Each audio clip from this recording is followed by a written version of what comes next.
लेकिन जो पुअर लोग होते हैं उनकी जो है वो बढ़ रही है। तो इस तरह जो हमारी डिस्ट्रीब्यूशन ऑफ इनकम है from elite class to the poor class, वो जो है वो इंक्रीज़ होगी। परचेजिंग पावर जो गरीब लोगों की वो बढ़ेगी। इस तरह एलीट क्लास भी वो चीज़ें डिमांड कर सकती है और जो लोअर क्लास है वो भी डिमांड कर सकती है। तो डिमांड में इंक्रीज़ आएगा। हाँ, अगर ऐसा नहीं होता, कोई टैक्सेशन नहीं लग रही और जो गरीब हैं वो गरीब ही हैं, तो इस तरह तो फिर इकॉनमी के अंदर जो है वो अनइक्वल डिस्ट्रीब्यूशन ऑफ वेल्थ की वजह से जो है वो परचेजिंग पावर कुछ लोगों की जो है वो वैसी की वैसी है और बाकियों की जो है वो डिक्रीज़ हो रही है, चीज़ों की डिमांड नहीं हो रही, तो उसकी वजह से डिमांड में फॉल आ रहा है। नेक्स्ट हमारे पास मुल्क के अंदर जो रैपिड इकोनॉमिक ग्रोथ है वो भी बहुत ज़्यादा इंपॉर्टेंस रखती है। क्यों? रैपिड इकोनॉमिक ग्रोथ का मतलब होता है नेशनल इनकम जो है वो हमारी इंक्रीज़ हो जाए। नेशनल इनकम जो होती है वो ओवरऑल इकॉनमी में जितने भी लोग जो है वो एम्प्लॉयमेंट अपॉर्चुनिटीज़ अवेल कर रहे हैं, उनकी इनकम जो है, उनको जो वेजेस दी जा रही हैं उसमें इंक्रीज़ आना चाहिए और वो कंटिन्यूस बेसिस पे आना चाहिए। इसकी वजह से उनकी परचेजिंग पावर इंक्रीज़ होगी, वो डिमांड इंक्रीज़ करेंगे चीज़ों की। इस तरह एक ये जो सर्कल है वो इकोनॉमिक ग्रोथ का चलना शुरू हो जाएगा और जिसकी वजह से डिमांड जो है वो इंक्रीज़ हो रही है। हाँ, अगर इकोनॉमिक ग्रोथ नहीं है, नेशनल इनकम इंक्रीज़ नहीं हो रही, तो चीज़ों की डिमांड में जो है वो फॉल आना शुरू हो जाएगा। Next, discovery of a substitute.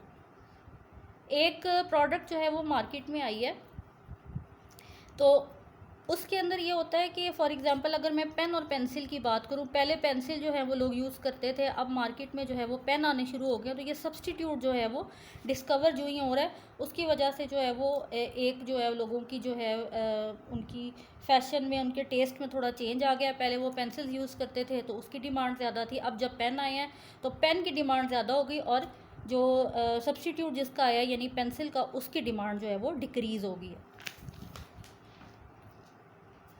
Next, change in the price of substitute. Substitute की प्राइस में जो चेंज आ रहा है उससे क्या अफेक्ट पड़ रहा है कंज्यूमर की डिमांड पे, जिससे राइज और फॉल आ रहा है। तो change in the price of substitute जो होता है, substitute demand for a product can rise. For example when the price of tea falls the demand of coffee also falls. ये एक तरह का कॉम्प्लीमेंट्री भी आ जाता है कि एक चीज़ की जो है वो अगर कीमत जो है वो कम हो रही है तो डिमांड जो है वो उसकी दूसरी की जो है वो उसकी भी डिक्रीज़ हो रही है। साथ कॉम्प्लीमेंट्री पे भी ये आ रहा है,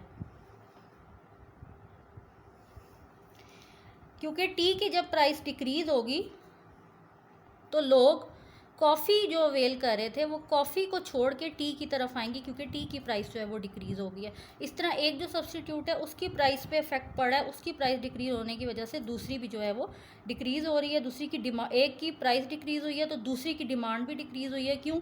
क्योंकि लोगों ने जिसकी प्राइस डिक्रीज़ हुई थी उसकी पिछली वाली की डिमांड को छोड़ के प्राइस वाली को जो है वो अवेल करना शुरू कर दिया जिसकी प्राइस कम हो रही है। तो प्राइस ऑफ अ सब्सटीट्यूट जो है ये बहुत बड़ा एक फैक्टर होता है rise and fall in demand का। फिर change in the use of product.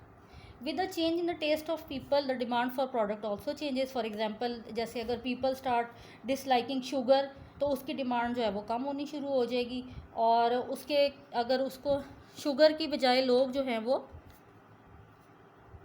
Brown sugar लेना शुरू करते हैं तो यहाँ पे क्या होगा, लोगों का जो टेस्ट है, यूज़ है प्रोडक्ट का, वो एक चीज़ को उन्होंने छोड़ दिया है।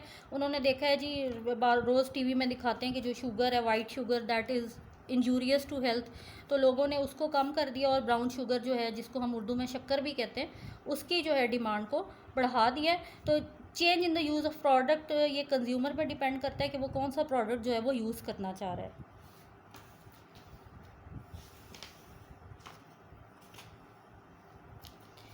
आई होप ये वाले जो पॉइंट्स हैं ये आपको क्लियर हो गए होंगे। दे आर 10 पॉइंट्स और इसके अलावा और भी काफ़ी पॉइंट्स हैं, लेकिन जो जनरल जो पॉइंट्स हैं जो अफेक्ट करते हैं rise and fall in demand को वो यही 10 है।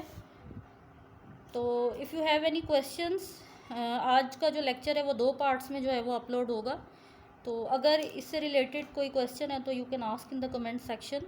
बोथ सेक्शंस आप कहीं पे भी कमेंट कर सकते हैं। So this is it for today.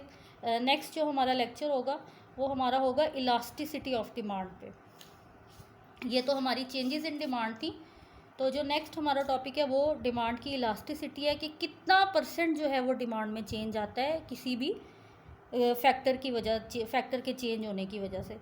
So better luck next time. This was my this is it for today. Thank you and Allah Hafiz.